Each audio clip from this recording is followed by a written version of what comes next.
नमस्कार साथियों, मेरा नाम है दुर्गेश और आपका स्वागत है मेरे YouTube चैनल पे। आज की जो घटना आपके सामने साझा करने जा रहा हूँ, जो दृश्य आपको दिखाने जा रहा हूँ, वह दृश्य आपको सोचने पर मजबूर कर देगा। आपके सामने जो ये मलबा दिख रहा है, आपके सामने ये लोग दिख रहे हैं, ये लोग उस मलबे में दबे ये अपनों को ढूंढ रहे हैं। परिवार के अपने इस मलबे में दबे पड़े हैं और वे इनको इस मलबे से निकालने का प्रयास कर रहे हैं। यह मलबा और कहीं नहीं, एक सरकारी विद्यालय का मलबा है।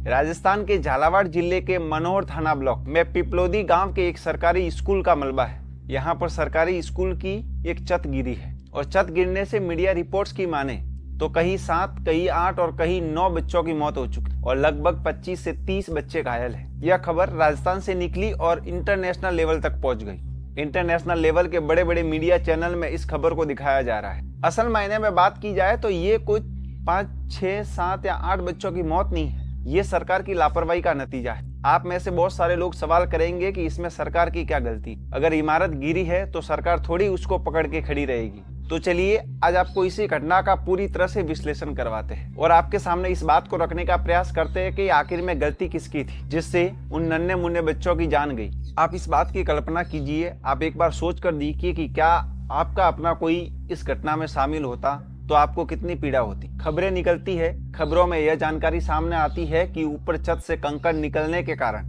छत गिरी और यह घटना हो गई। इस घटना में बहुत ही हृदय विदारक तस्वीरें सामने आ रही है जो मन को अंदर से झकझोर देती है। बच्चों की चप्पलें बाहर खुली पड़ी है, बच्चे अंदर मलबे में दबे हुए हैं और उनकी सूद लेने वाला सरकार में कोई नहीं है। जैसे ही यह घटना सामने आई, लोग सरकार से सवाल पूछ रहे हैं और लोगों को सवाल पूछने चाहिए, क्योंकि जब इलेक्शन होते हैं, नेता वोट मांगने आते हैं तो हम वोट किस आधार पर देते हैं? शिक्षा के आधार पर, स्वास्थ्य के आधार पर या रोजगार के आधार पर। और जिस शिक्षा के नाम पर सरकार वोट मांगती है और उसी शिक्षा में इतनी बड़ी घटना हो जाना बहुत ही दुखद है।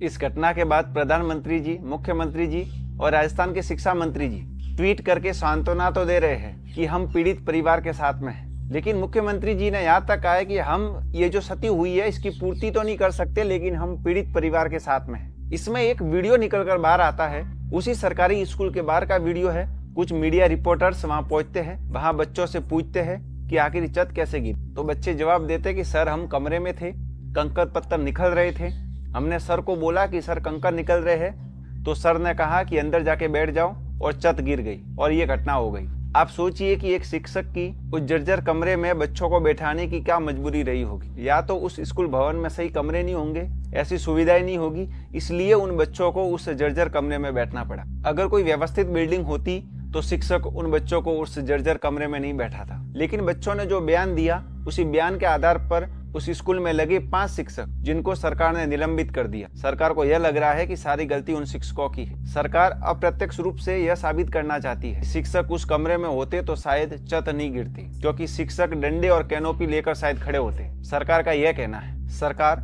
खुद की गलती को उन शिक्षकों पर थोप रही है। शिक्षक का काम पढ़ाना है, कोई निर्माण विभाग का काम नहीं है। क्या सरकार ने उन शिक्षकों को निलंबित कर दिया जिससे उनकी जवाबदेही तय हो गई?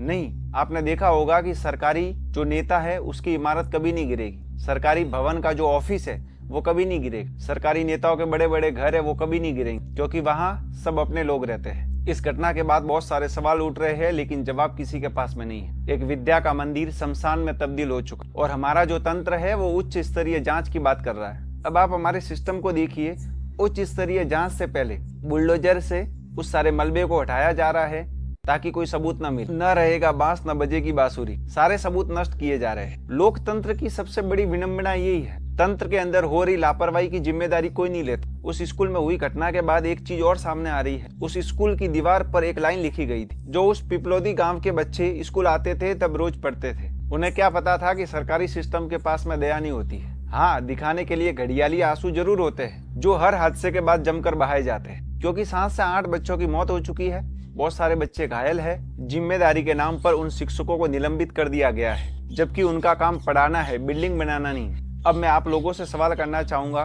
कि हमने इस पूरी घटना का विश्लेषण आपके सामने कर दिया। ये सारी बातें सुनकर आपके मन में क्या विचार आया? आप क्या सोचते हैं कि किसकी जिम्मेदारी है, किसकी लापरवाही का नतीजा है? कमेंट सेक्शन में जरूर लिखिएगा। ऐसी अमेजिंग वीडियो के लिए हमारे चैनल को सब्सक्राइब कीजिए। आज के लिए इतना ही, मिलते हैं एक नई वीडियो के साथ।